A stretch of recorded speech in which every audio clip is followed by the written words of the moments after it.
This 21st, conference will now be 2025. recorded. Roll call, please, Kelly. Member Joa, Here. Member Kolar, Here. Member DeBaptiste, Here. Chair Ferber, Here. Pledge allegiance, please. Pledge allegiance to the flag of the United States of America and to the republic for which it stands, one nation, under God, indivisible, with liberty and justice for all.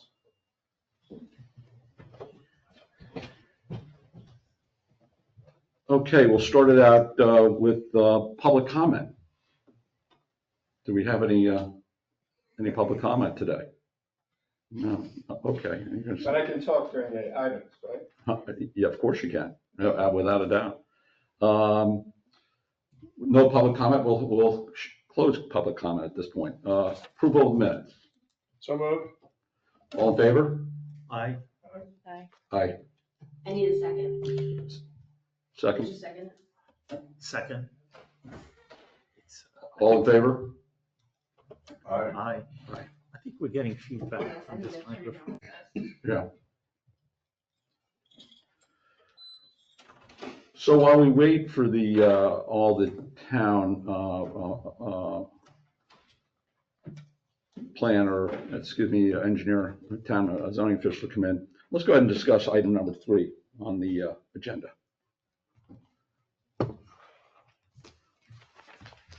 I don't know, board members, I don't know if you've had a chance to look at this, right?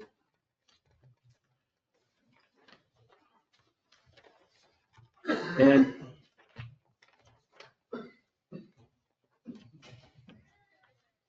I'm trying to understand, Corey, what is in place today as I looked at this?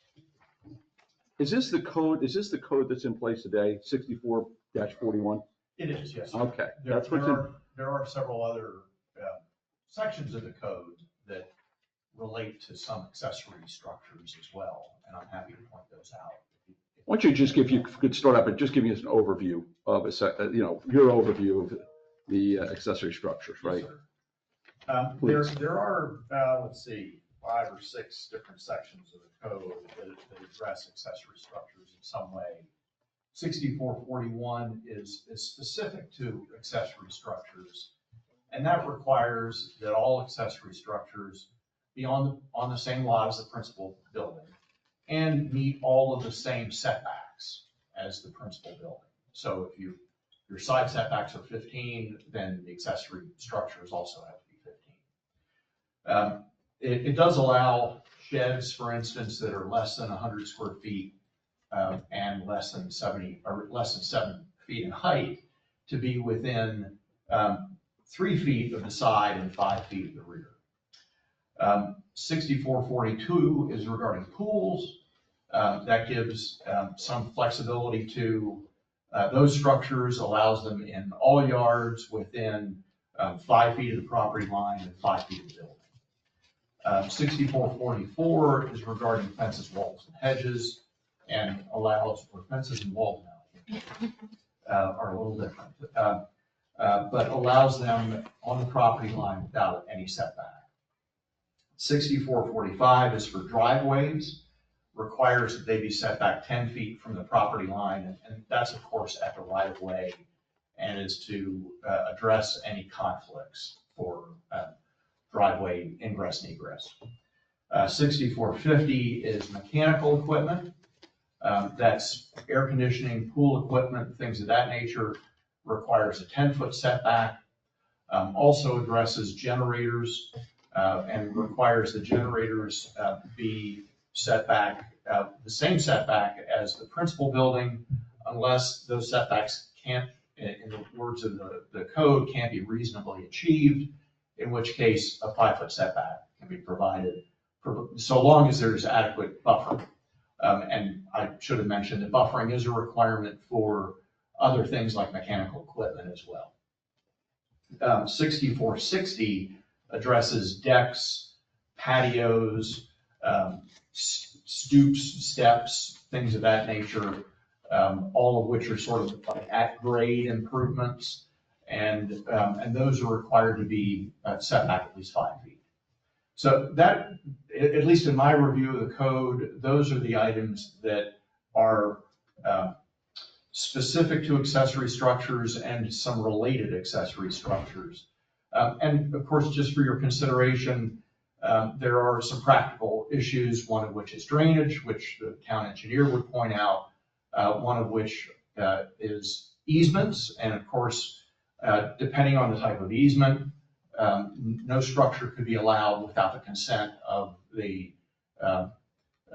entity that the easement is dedicated to.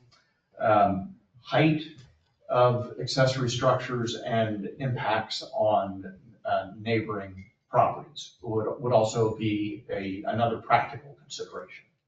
So that really summarizes everything that I have, and in terms of what's in the code and just some other planning related considerations. And I'm happy to answer any questions if I can. And any additional things from Christie or from Kelly? So thank you. That's great feedback. Because again, we're being asked here to discuss the possibility of allowing outdoor spaces such as kitchens, pergolas, et cetera, to be constructed within the setbacks. That's within the setback, a side yard, front yard setback. You'd be able to actually put I assume that's part of you're not just going to put a kitchen out there. It's going to be part of a structure, right? You're going to it's going to be part of something, right? And I assume they're asking us, and Kelly, you could clarify for me as well. How do we think, what are our thoughts on allowing a structure with a kitchen, for instance, to be in the setback if it meets the other pieces of the 6441 requirement? Am I clear with that? Right? So that's, I think, what we need to discuss. So I'll open up the floor to the members here to give some Can I feedback. ask what precipitated that? Is there specific requests from someone, or? This came out when, and if you can use your microphones when you're talking. And this came out when the town commission was reviewing the items that they wanted the planning and zoning board to review and kind of discuss. This was brought up by the mayor. He had asked if we could consider doing this. Thank you.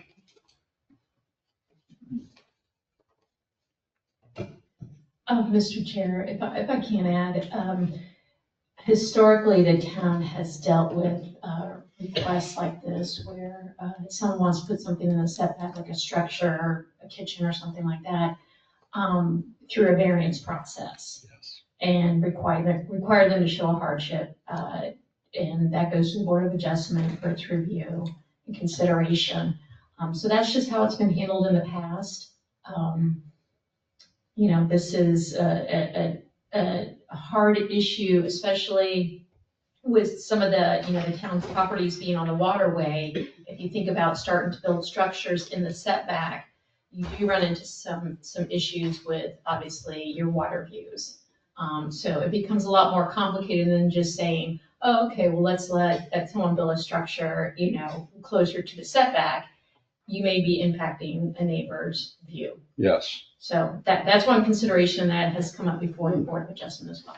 Okay. Yeah.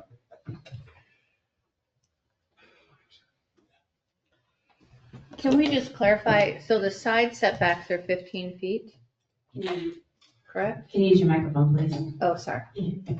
Sorry. So the side setbacks are 15 feet. For the RSF district, yes. I Yeah. don't have it in front of me, but the RSC may be a little bit more than that. I think it's 15 or 20. And the front setback is 20 or 25? 25. 25. And rear setback is 15? Yes, I think that's Okay. correct. And so should the board make a recommendation on any of this, they could choose how much encroachment into the setback. They could designate how much encroachment into the setback would be Yes, appropriate. ma'am. Okay. Similar, for instance, to sheds, as an example, which may be a good example, because that is an accessory structure. And the code already allows sheds that are less than 100 square feet and less than 7 feet in height to encroach somewhat into the setback. Thank you. I do have a feeling that pergolas and kitchens are gonna be a little bit more intrusive than a shed.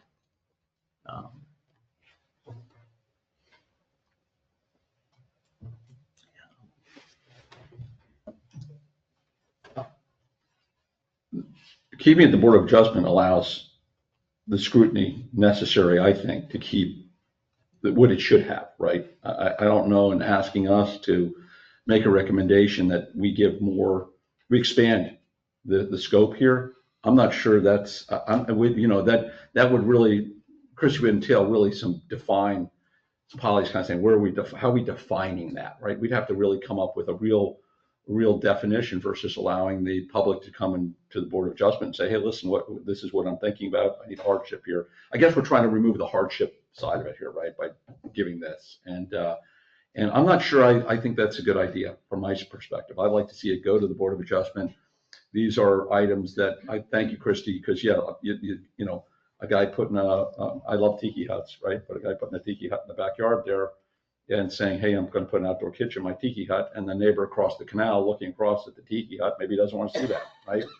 And that was a good point you made. And from a personal perspective, maybe this item is better left with the Board of Adjustment, from my perspective. I agree with that. I think it's too broad of a category of kitchens and pergolas. It just opens up to, so I think it's probably still best to be dealt with as an exception than a rule. Polly, you're. I think pergolas are more challenging because of the height. I'm trying to think of a scenario where a kitchen would need to extend. Because I don't have the history on how this came up, other than. We were given a Right. list of, this is kind of back in May of 24. We were given a list of items to kind of talk about, right? Okay. Did we do actual workshop? Did we do a workshop with you guys, or we tried to do a workshop? The town commission. Yes, we tried to, but the town commission asked us to look at these and give them feedback, right? So this is one of the items that is on that agenda.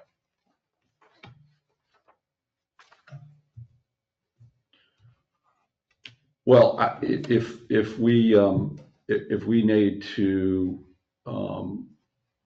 do we need to vote on this, Christie? What do we actually need to do here, or just make a recommendation? I think you can just make a recommendation. If you want to take a vote on it, or if you just want to do it by consensus. Yes, consent, yes. Did you want to? I want to also clarify on sheds. Corey said. Name and. Sorry, Terry Brown, Harvard Ave South. Corey said that if it's 100 feet or less, it doesn't need a permit. It can be in the setback. And you could slap it right up against a fence or property line, which happens. Yes. And there's no problem, even if a neighbor complained, as long as it didn't have the height above the code. So that would be a 5 feet by 20 feet shed, right? 100 feet. So if you wanted something bigger than that to store lawn equipment or other landscape items, and you wanted it to be bigger than that, you would have to be back on both sides, either the side setback or the rear setback, which would be the 25 feet that you mentioned. And you would have to have a permit, right? You'd have to have a slab, and it would have to be bolted down. But these other sheds that you see advertised through Home Depot and other places don't need a slab or a permit. They can just be put together and put up. Okay, I just wanted to be sure that that's what we're talking about. Mr. Chairman, that's my understanding as well, yes, sir. Thank you. And 6441 kind of talks about that with these sheds, right? So yes, And they can't have any, it does specify, Terry can't have any plumbing, electrical service. It's got to be a shed, in that case, right? I know, realize it can't have any service. Yes. Okay, thank you. And no building permit is required under that case, right? Well, I'd like to make a recommendation that we send back to the town commission our recommendation that this stays with the Board of Adjustment. How do you feel about it? Agreed. Great? Yeah, I mean, I think we can always revisit it down the road if there's more specifics on what they're looking for. Or if, I would say, if you get to the point where there's a number of applicants that have to go to the Board of Adjustment, then you might want to take another look at it, Yes. because that's an expensive process for the applicant. But I'd table it for now. Okay, great. Let's do that. Let's make our recommendation. Kelly, is that okay? That is fine. Okay, wonderful. Great. Let's circle back to the quasi judicial hearing on 29 Hibiscus Way. Let me just make the statement, at this time, any ex parte communication should either be disclosed by identifying the subject of the communication and the identity of the person, group, or entity with whom the communication took place, or any correspondence be provided to the town clerk and made part of the public record. In addition, each member of the commission may identify the existence of any investigations or site visits he or she has conducted, or any expert opinions received, and disclose any conflicts of interest on this matter. None? None. Thank you. Let's start with the Kelly swearing in the who wishes to give testimony on this, please. For the quasi-judicial hearing for 29 Hibiscus Way, anyone wishing to speak on this item, please stand and raise your right hand. Do you swear or affirm to tell the truth, the whole truth, and nothing but the truth? Do. And when you are called forward, please state your name and address clearly for the record, and whether or not you have been sworn in, and please speak directly into the microphone. Great. Let's start with Corey, town planner, please. Good morning, Chair. Good morning. Members. Corey O'Gorman, Town Planner. This is the development plan review for a new home at 29 Hibiscus Way. As indicated in the staff report, this is for a new two-story home with 4 bedrooms, 3 baths, 1 half bath, 2-car garage, a carport, swimming pool, and pool deck. The plans have been reviewed by town staff. Attached to the staff report is a plan review report with several conditions related to the window percentage that's required, a minor difference in the provided versus required condition regarding the dimensioning of stoops, and condition regarding a future permitting as needed for a boat lift. The town engineer also has a memo attached with conditions regarding geotechnical, pre-construction meeting, permitting with the health department, and potential additional comments. The recommendation by staff is for approval, subject to review by the Planning and Zoning Board, and subject to the requirements of development plan review that are included in section 3 of the staff. Happy to answer any questions. As I said, the recommendations for approval. Wonderful, thank you. Can you just talk us through, or take us through, please, the conditions that you've got here, you've noted? Yes, sir. There's a real minor difference in the window and door percentage on one of the elevations. I think it was maybe it's just a couple square feet of difference. So I think that's a minor change that would need to be made at time of building permitting. Another condition is regarding the site plan that shows some pavers on in the side yard area. They would just need to meet the 5-foot setback requirement that we talked about a moment ago regarding encroachments into the setback. It's just not dimensioned. It looks like it's probably fine, it just isn't dimensioned. And the landscape plan that shows future boat lift, and this is just pointing out that they would need to comply with the appropriate sections of the code for installing any new boat lift or dock. The conditions of the town engineer's report, I would defer to Tara, but they are standard conditions regarding future permitting by the health department, compliance with pre-construction requirements, and providing a geotechnical report. Wonderful, okay. And you also note here are they planning on building a new seawall here? I don't think so. The seawall. It's underway right now. Okay, It's already been approved and it's underway. okay, that's in compliance with the town's, the 6477 then? Yes, sir. Okay, so that's underway now. Okay, thank you. Members, any comments so far to Corey? Okay, thank you, Corey. Town engineer?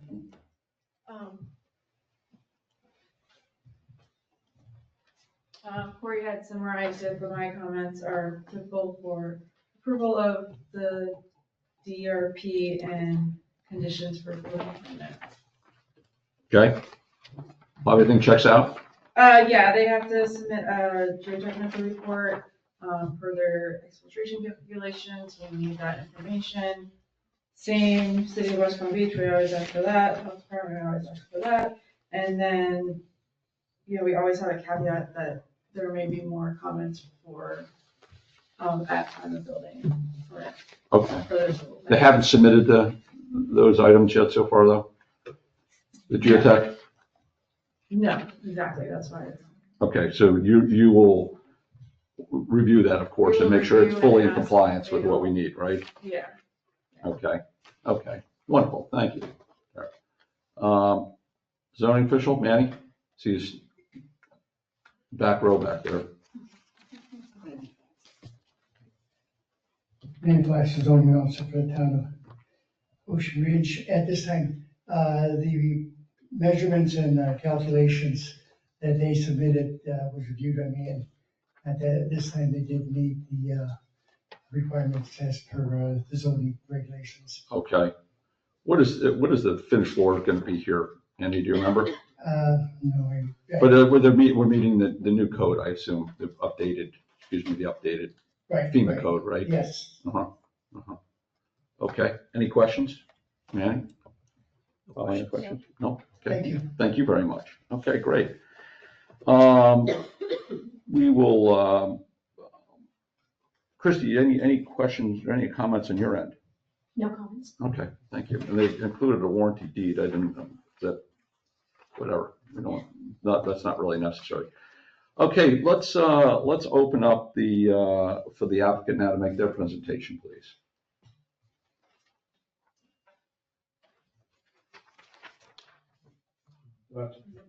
This is on. Your name, Yes, hi. Good morning. I'm Donald Lang with Diaz Lang Architects, located at 1 West Communal Realm, Boca Raton. I'm here today with Lynn Bender, a landscape architect, and the Robert and Catherine Grohl, the owners. We all want to thank you for the opportunity to present the project. I submitted this narrative. I don't know whether I should take the time to read it or just to go through the slides, whatever the board would prefer. I'm here to answer any questions. I'll start with the narrative and then we'll go from there. The proposed project is, for your review, is a 2-story Florida coastal design residence. The main access to the site is from A1A, heading west on Hibiscus Way to the cul-de-sac at the end of the street. The hierarchy of the existing homes on the Hibiscus Way is defined by the medium-sized existing structures to larger structures on the intercoastal. The transition in between consists of a combination of 1- and 2-story houses. There is a blend of architectural styles consisting of traditional architecture, such as lots 33 and 40, with other traditional Mediterranean styles, such as lots 32, 36, and 37. 29 Hibiscus has been meticulously and carefully designed as a 2-story, low-scale structure to be compatible in scale and style with the existing street structures. The massing consists of 1 and 2-story elements to be consistent with the surrounding streetscape. In addition, the landscape design was created to delicately and elegantly complement the house to the existing streetscape. Lynn's here to discuss the landscape. The site is located on the south side of Hibiscus Way, providing a lot with southern exposure on the Canal Waterway side. 29 Hibiscus Way is a 2-story Florida coastal style home that showcases covered porches and balconies on the front facade with large covered loggia and rear pool patio on the waterway side. These elements complement and at the same time enhance the neighborhood style and character. In addition, the design provides open space to safeguard from the harsh Florida sun, promoting air movement while at the same time providing scale and character. The structure on the second floor reduces the massing skillfully using balconies, covered porches, and the rear veranda as transitional scale from the first floor structure to the second floor. The architectural style of the proposed structure maintains a coherent style dialogue with the surrounding street and neighborhood architecture, with the coastal elements that complement the structure, such as the 512 low roof pitch, no roof, balconies, shutters, window design, and the overall fenestration. The colors in addition provide a fresh transition between the existing structures and the proposed residence while adding new crisp feel to the proposed home. The proposed design for 29 Hibiscus Way meets all the required relationships with the site, neighborhood architecture, street, scale, and the overall design requirements of the town of Ocean Ridge. Thank you. Thank you.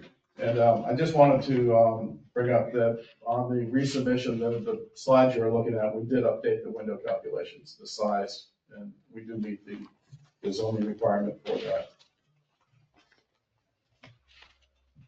Thank you.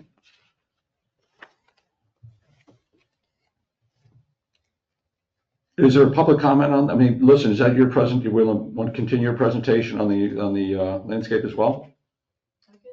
Sure. Okay, thank you. Good morning, Lynn Bender, 5610 Adair Way.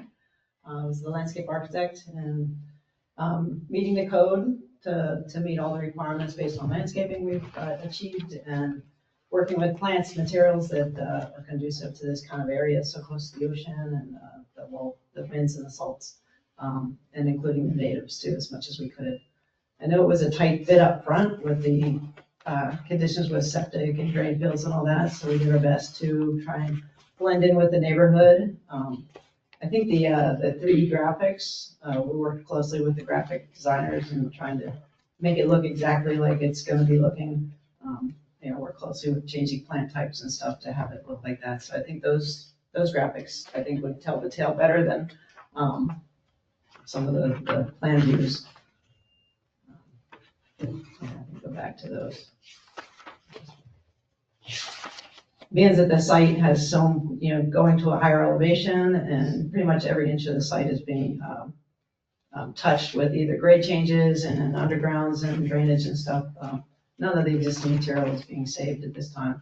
There's a large secret out front too that's being taken down, but it's in poor shape and it's been hat racked several times and it's just time for it to go. I think the FP&L utilities would be happy too because there's some overhead lines out front. Won't have to be cutting it anymore.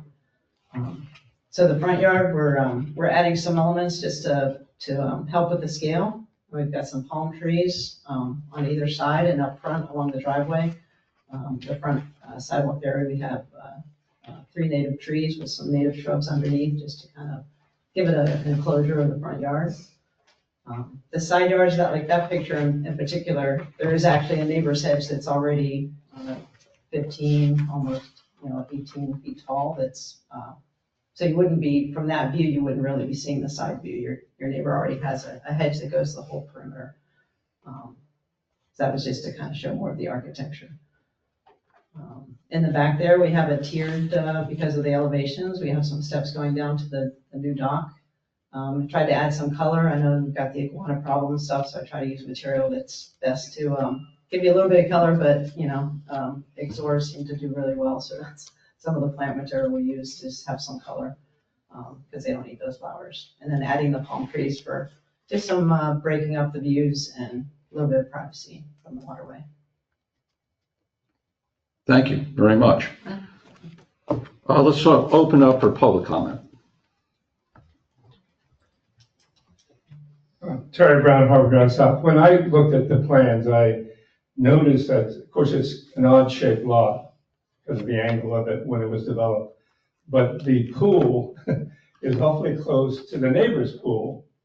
Not that that would be a violation of the code, but if you had pool parties, it's going to be pretty loud on the next person. Is there some way in which you can require a border or a shield? I know in my neighborhood that there's people who complain. They have kids, they're in the pool jumping around, making noise, and it's very close. Thank you. Thank you. Any additional comment, public comment? Okay, we'll close it to public comment. Members? No comment, except that it's nice to see a submission that isn't a square modern box. Agreed. Polly? I have no comment other than it appears that they, met all the requirements that they need to meet. My only comment is the front left view rendering, right? That wall feels somewhat stark a little bit, right? And I hear what you said in terms of the neighboring property having a 15-foot hedges. I think that's on the that's got to be on the east. Is that the east side of the property? Yes, sir. Yes. Okay. Is there anything that you could consider or would consider of softening that wall up a little bit? I noticed you've got the high level windows there, right? So you're just not kind of just in some form or fashion. That's the piece, softening that wall a little bit. Sorry, excuse me. Then I'd like to see it. Those uses behind really dictate the higher windows, being master closet, master bathroom. Yes. There is a tall hedge, but I would hope with landscaping that we could maybe introduce. I can add some. Just to soften it a little bit, right? So it's just not a stark wall like that. Like Legostrum or Jatropha's or something, and mid-height that would take you that white part, I can add like 2 Jatropha's or something like Right. this there. Because if is this ficus hedge, whatever kind of hedge, shortly they grow quickly. There's a hedge against the building too, but it won't go to that tall height, so. No, adding a couple accents that are that 4 to 6 foot height, it's easy enough. That's Nothing on the side yard either as far as underground, so. Right. Don't worry about that. Right. That was my only comment. So thank you. The pool comment, Terry's comment, right? Listen, yeah, the pool lays out well for their design, Terry, right? I think, and I get it. And there are, I have a neighbor that the kids get going, and they make a lot of noise, You right? can see them. Well, I can kind of see them, but I guess I can see them, right? So I don't know if they're in compliance here. I don't know if we can do much, right? From our perspective, right? So and it is in compliance, right, Corey? Okay, well, that's pool location, that's got to be subject to the landowner's got to have that right, if it's in compliance. Any other comments, staff? No. No, sir. Okay, great. Members? No? No comments? Okay. Do I hear a motion? Make a motion to approve. A second? Approve 29 29. Hibiscus Way application? I'm assuming that's with staff's Oh. conditions Staff along with the recommendation to add some additional landscaping on the east elevation. That's correct. Please. Okay. Second, all in favor? Aye. Aye. See you in the back. I don't know what you're doing back there, but I don't know what's going on today. Congratulations. Congratulations. Happy to have you in the town. Thank you very much, right? There you go. You've got a nice plan. You've gone through a lot of effort to make this look attractive, right? So thank you very much, right? Okay, public hearing item, the comprehensive plan, right, which we've gone through now a couple times. And I think the where we are today is to recommend this, right? and to the commissioners. I think that's the next step. Do we have any further comments here? Mr. Chairman, I went through it and I have no comment. Okay. Polly, no, take your time. Mark, any comment on your end? Okay. Mr. Chairman, if I may just point out a couple things. Yeah, sure. The Planning and Zoning Board serves as the local planning agency for the town of Ocean Ridge. Yes. And as such, and I'm just saying this to sort of get it on the record, as such, makes a recommendation under Florida statutes to the local governing body, the town commission, on amendments to the comprehensive plan. So this is the public hearing that's required for the local planning agency in order to make a recommendation to the town commission for the amendment to the comprehensive plan. And if I have misstated or missed anything in that regard, Jim or Christie, would you just point out to me? I just want to be sure that we have on the record that. We will, yeah, we'll do that. We'll just checking with the members here. Any comments? Yes, public, if we have no further comments, let's open up to the public. Wait, I have. Oh, excuse me, Polly. I have one question for clarification. And I think this is where it belongs. In policy 10.1, it talks about development shall be directed to upland parcels. My question is, in the comprehensive plan, does it prohibit anyone from making like a new island? Because we had that situation come before the Board of Adjustments the one time where the gentleman who had purchased the land underneath the water wanted to construct essentially an island by building retaining walls and such. And I'm wondering if the comprehensive plan now addresses an activity like that. Mr. Chairman, I'm not sure that there's specific language regarding that, but there are a number of different policies within the comprehensive plan that address things like wetland preservation, development of uplands, as you point out, policy 10.1. And I think in a general sense, the comprehensive plan would strongly discourage development on an island and may prohibit it. Maybe I'd like to get the attorney's opinion on that as well. Christie, do you mind? So I agree with what Corey just said. I think it's definitely discouraged in our comprehensive plan.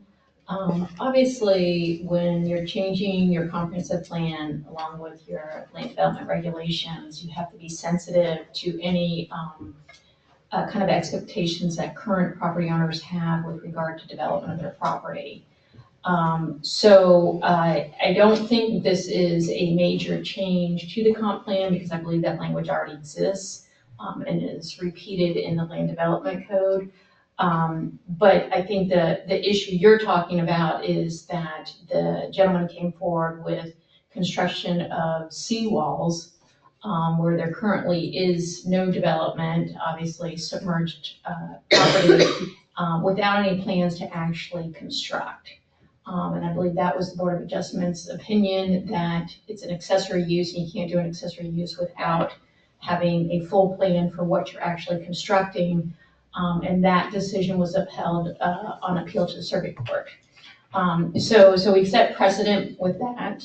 And I think to the extent that we see anything similar to that coming forward, we have that precedent along with the discouragement in the existing comp plan and in this amendment, along with our LDRs that would continue to make it difficult, but not completely prohibit someone who has submerged property right now from pursuing their reasonable expectations for development. Okay, all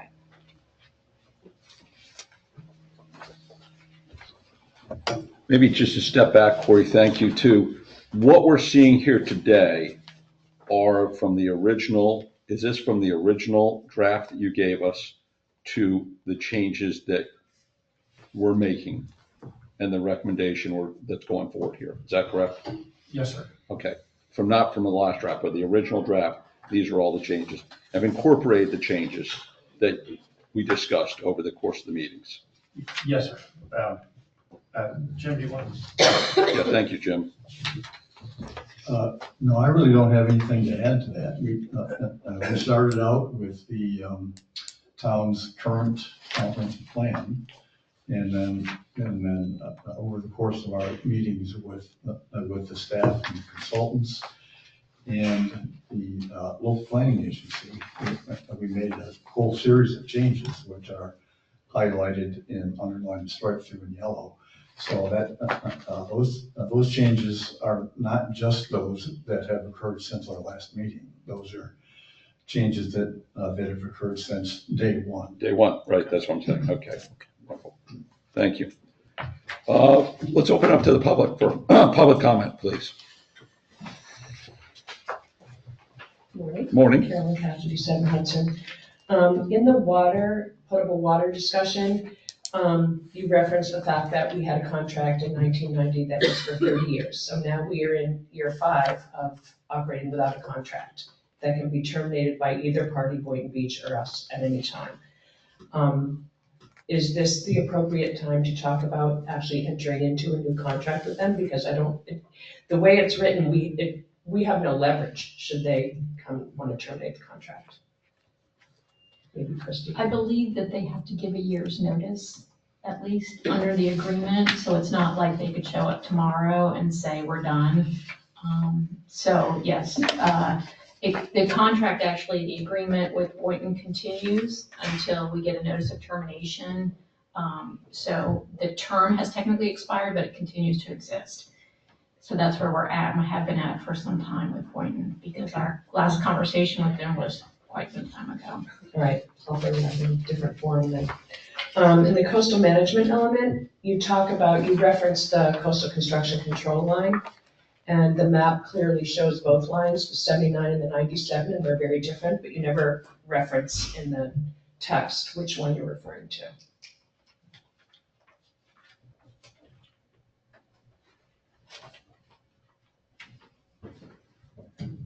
Is there a specific reference that you can give us? No, I just, the map shows both, and then you discuss the coastal construction control line, but it's not defined which one you're referring to. Okay. Are you suggesting that we should be referring to a specific line? Well, I think it's ambiguous when you refer to the line, and then the map shows both, and a reader wouldn't know which one you're referring to. Okay. Being I mean, specific, I don't know, you can look at what other towns have done. I know Gulfstream just had theirs approved by the Treasure Coast Regional Planning Council, and it's on their website, and you can read the language. I haven't read specifically what they say about coastal management, but that might be a reference. So just to be sure that we're referencing the correct line. Yeah, yeah. And then the schedule of capital improvements, you've removed the chart, and we do in fact have we've been working on in terms of our water infrastructure, potable water infrastructure, kind of an 8 to 10 year timeline for that. So is this the appropriate time to incorporate that? Should there be another meeting between town staff and you to kind of define that? Well, that table and the reference to the 5-year schedule of improvements is specifically related to the fact that there's no longer a requirement to have that in the comprehensive plan, as long as you undergo that exercise as part of the annual budget process, which the town does. So we don't have to have it in both places, and it's actually a benefit in my mind, because you don't necessarily want to have to do a comprehensive plan amendment every single year when you update your 5-year schedule of improvements. Just do it as part of the budget process. That's all the state requires, and it doesn't need to be in the comprehensive plan. That's why we suggested that it come out. Okay, so basically the comp plan has no capital improvement plan. Well, it does to the extent that it says, okay, we're not going to do it in the comprehensive plan, we're going to do it as part of the budget process. So that 5-year schedule of improvements that is part of the budget process is effectively implementing the direction of the comprehensive plan. Is that what you see other municipalities doing? Yes. Is they're moving it all together? Yes. Well, I mean, that just eliminates the requirement that they do a comprehensive plan amendment and go through this particular process every year, in addition to the process that they have to go through with their budget. Okay. And at the last meeting, I know there was consensus to have a public announcement about this public hearing, but I don't recall getting any public announcement, and I know other people are here. Was there a public announcement? Go ahead. I did the legal requirements of putting it on the legal ad website, and I posted at the town hall in pergolas, I guess, it's outside. Does that But put that us, means someone has to go looking for it. is that in You know, compliance, that's not a public- is that in compliance with what we're required to do first and foremost? Yes, it is. Okay. Okay. Okay. Thank you. Thank you, Carolyn. If I just can follow up on one of your comments, I do think, Jim, did we talk about the, this 175 gallons per day number? Didn't we talk about that at the December meeting? And whether or not we wanted to tie ourselves into a number like that? Well, we have to have a level of service standards. Yes. In the plan. The reason we talked about it was because in one of our previous revisions, we had lowered it from 175 to 133, I think. Yes. I think it was. And there was some discussion about why did we do that? What was the source of that? Yes. And I couldn't recall exactly what it was at the time, but the reason we did it was because we're supposed to be consistent with the Boynton Beach's water supply plan. And Boynton Beach services a very wide area, including a couple of jurisdictions and an incorporated area. And they developed their level of service standards based upon gallons per person for their entire area. Now, their entire area doesn't include the high percentage of seasonal residents that the town has. So the level of service standards are always related to the resident population. Okay, so they're 133 gallons per resident population. If we took our resident population, which is substantially less than the resident plus seasonal would be during the season, that would not result in enough water. So Yes. So we decided to go back up to the higher number that we already have. We were at 189, we're reducing it to 175, correct? Because you're striking your policy 1.2.3, you're striking that and incorporating a new 1.2.3, right? So that, I just want to make sure I understand that. Yeah, the level of service standard that was in the day one plan had some language, if I recall, that it's a certain level now, but by a certain time, it's going to be reduced to 175. So that's why we reduced it to 175, because that essentially was the direction of the day one plan.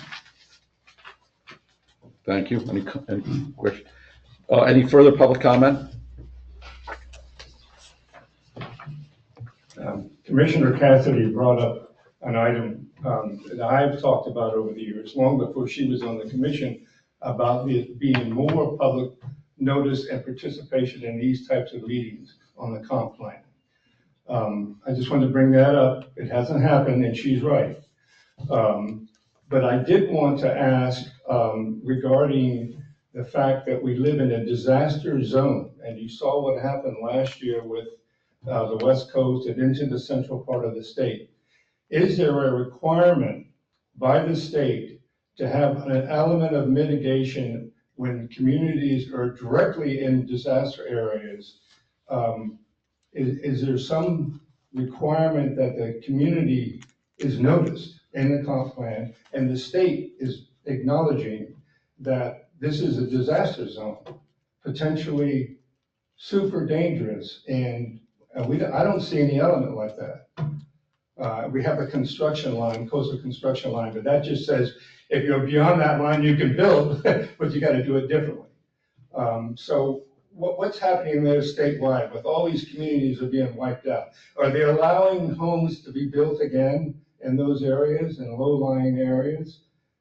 Is there somebody that can answer that question? It's a comp plan question. Well, the town participates with Palm Beach County and the Regional Planning Council in the preparation of several disaster related and mitigation plans. So, I'm not sure how much that the town all by itself can do in this regard, unless you want to raise the elevations like you already have done, and add some additional criteria to your building code. I don't necessarily think that the comprehensive plan itself needs to get into specifics of that. And if they do, I think it's beyond the scope of what we've already done. That would require taking some additional time to really get in and study this as an individual issue, in my mind. Yeah, thank you. Christy, do we have a disaster plan here for the town? To Jim's question, no, the county does. I'm sure, the county I'm sure does. The state, I'm sure does. What do we have here with the town? It's a good question. I believe the town manager who's present has the disaster preparedness plan for the town in coordination with both the county, Board of Fire Rescue, the police department. And so that's pretty standard. I'm not, like Jim said, there's no real requirement in the state statute for your comp plan to address the fact that every coastal community is potentially a disaster zone. And as we've seen, probably every county in Palm Beach, in Florida is a potential disaster zone. And so it's how your comp plan, really you think about it, it's really your goals and strategy for how development and necessary services are to proceed. I think, Mr. Brown, your point is to making sure that within our code or within the town's disaster preparedness policy or regulations, we address how we are preparing for and taking measures to mitigate disasters. And to rebuild. So it's not typically done in your comp plan. It's typically something that is done either in your code or internal policies to prepare for that. Thank you. You're welcome. Thank you, Terry. That's good comment, right? We're all seeing not just what's happened in Florida, of course, what's happened in California. I have no idea how they would even start the permitting process again. It just is just beyond overwhelming. Neither did they. They don't know. No one knows. Yes, that's a good point. So listen, I think we're being asked, Kelly, to make a recommendation to the town commission. Is that correct? That is correct. Do I hear a recommendation? Sure. I'll recommend that we submit to the town commission the revisions to the comp plan as presented by staff. Second. All in favor? Aye. Great, thank you. Thank you for all the work that you, Corey and Jim, and the staff. Lynn, Kelly, everyone else. Thank you very much for everything you've done here, okay? Let's wrap it up with commissioner comments. Holly, I'll let you start out first, as being here. Happy to have you here today, right? You probably got a lot of things to discuss. correct. I have no comment. Okay, there we go. In the back, do we have any comments back there, Commissioner? I mean, okay, right, okay. I only want to say I miss Ken, that's all. We of course, we all miss Ken. Yes. Listen, thank you everyone for their participation today. And Lynn, excuse me, Lynn? I just had a comment. Sure. As the commissioners know, in late '25, we started talking about fee schedule changes. Yes. I'm going to be bringing a list of those to you in your February meeting Okay. for review. So if we can make sure we've got a full quorum for that to consider, I would appreciate it. All right, and when will you get that to us? Can we look at that, instead of a couple days before? I mean, you can give us a little time. Can we do that? Yeah, I probably will have them done in the next week or so. I want you to sit down with town engineer and the town attorney to go over them, and then we can get them out to you. Wonderful. Thank you very much. Okay. Hearing no further comments, we'll adjourn the meeting. Thank you, everyone. Thank you. Yep. Thank you. Mhm. Thank you for being here, Paul. Oh, my pleasure.